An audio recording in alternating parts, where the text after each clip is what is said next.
বিভিন্ন স্থানে কেএফসি বাটায় ভাঙচুর, লুট।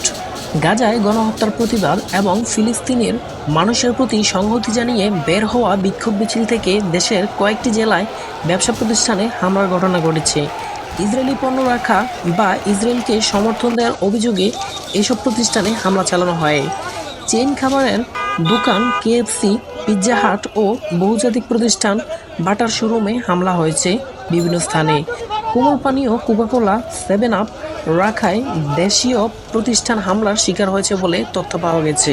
গাজায় নিরস্ত্র ফিলিস্তিনিদের উপর ইসরায়েলি বাহিনীর বর্বর হামলার প্রতিবাদে সোমবার বিশ্বব্যাপী নো ওয়ার্ক নো স্কুল কর্মসূচি বাস্তবায়নের অংশ হিসেবে বাংলাদেশের জেলায় জেলায় শিক্ষার্থীসহ সর্বস্তরের সাধারণ মানুষ বিক্ষোভ মিছিল, সমাবেশ ও ধর্মঘট পালন করেন।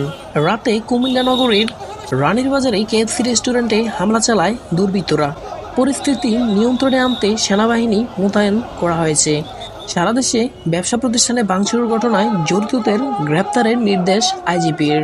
সিলেট ও কুমিল্লা সহ দেশের বিভিন্ন শহরে দোকান ও ব্যবসা প্রতিষ্ঠানে ভাঙচুরের ঘটনায় জড়িতদের গ্রেপ্তারের নির্দেশ দিয়েছেন পুলিশের মহাপরিদর্শক আইজিপি বাহরুল আলম। সোমবার 7 এপ্রিল রাতে প্রধান উপদেষ্টার প্রেস সচিব শফিকুল আলম এক বিবৃতিতে এ তথ্য জানান।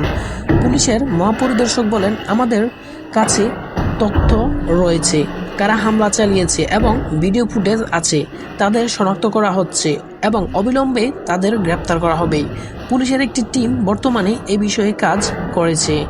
তিনি আরও বলেন, সরকার কোনো আইন সম্মত বিক্ষোভে বাধা দেয় না, তবে প্রতিবাদের আড়ালে আমরা কোনো অপরাধমূলক কাজ সহ্য করব না। Desk news, news nest.